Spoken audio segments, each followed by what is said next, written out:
students aren't mean to each other nowadays.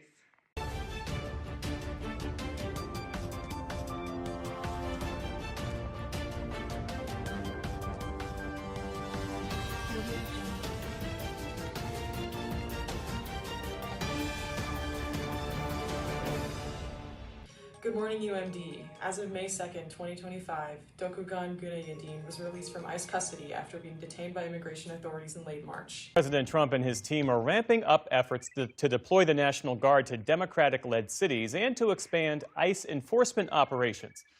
President Trump signed a bill calling on the Justice Department to release files tied to the Jeffrey Epstein case, with significant exceptions. In light of this, protests are rising at UMD between conservative think tank Revolving Edge USA and Campus United. What does this mean for UMD? Patty Krawec, a Laxeel First Nation author from Manitoba, will be in Kirby signing copies of her book, Becoming Kin, from 11 to 3 p.m. today. In Becoming Kin, Krawec writes of the importance of being good relatives to each other in this era of political divisiveness. How can UMD students foster more cooperation and cohesiveness within our student body? How can we be better neighbors?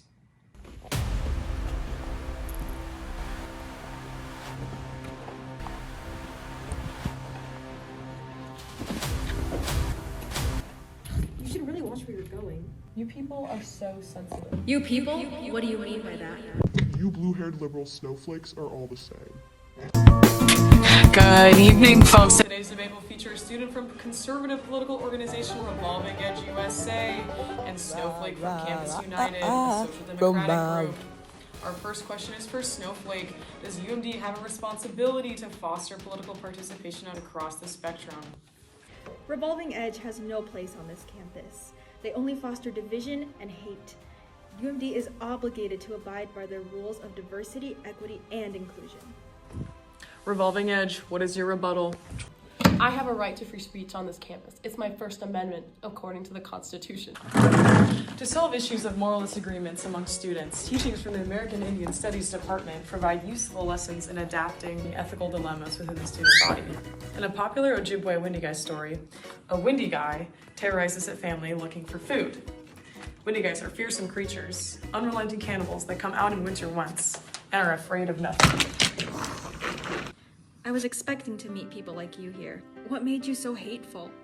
This Windyguy approaches a woman he intends to eat, but refrains from doing so when the woman calls him by a particular word. We're all just working for a better future anyhow. When I asked you why you supported such a hateful regime, I was asking as a classmate, as a relative. Where does that hate come from, relative? And then the student asked me why I was being so hateful. Was that before or after you called them a liberal snowflake?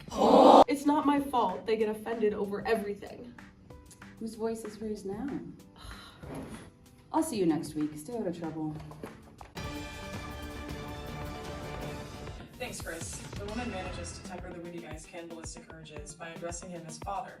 From the winter to the spring of the next year, the Windyguy operates as a helpful paternal figure who gathers wood, hunts, and cooks meals for the family, but has a moment of relapse when he kills the other people in self-defense. The woman continues to treat the Windyguy with respect. In doing so, this inspires benevolence within the Windyguy. When the winter returns, the Windyguy is aware of the presence of another murderous monster, so he kills that Windyguy to protect the family. According to the story, this is why people don't kill each other anymore. What does the story reveal about what happens when we treat each other as relatives, as kin members?